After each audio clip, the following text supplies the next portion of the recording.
Assalamualaikum warahmatullahi wabarakatuh. Saya Tazkia Faruzia dari kelas 11 IPS 6 akan menjelaskan tentang materi penjelasan teks prosedur. Yang pertama, pengertian teks prosedur.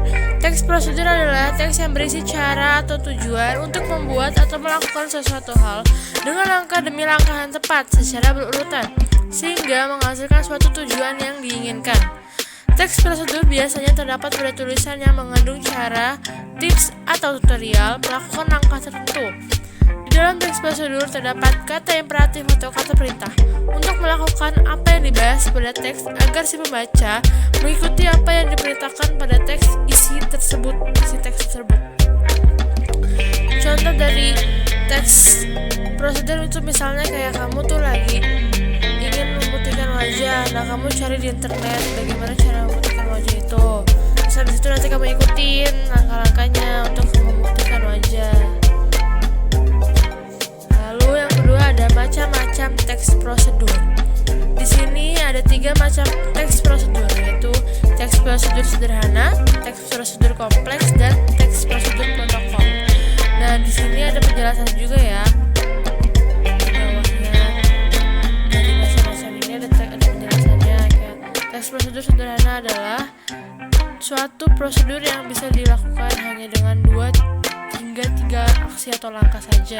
Contohnya, cara menggunakan kipas angin gitu. Lalu di sini ada struktur teks prosedur.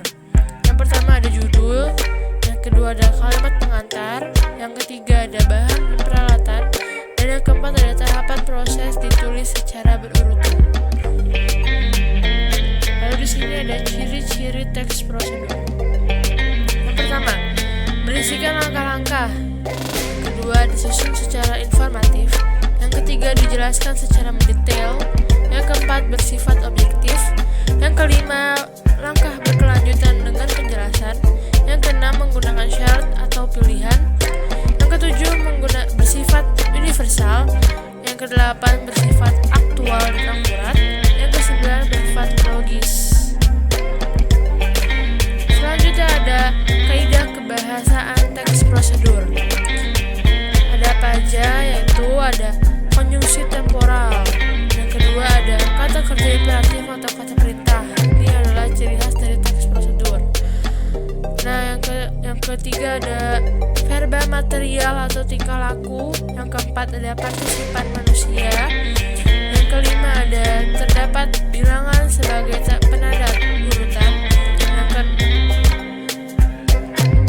keenam ada terdapat kalimat integratif atau kalimat yang berisikan pertanyaan.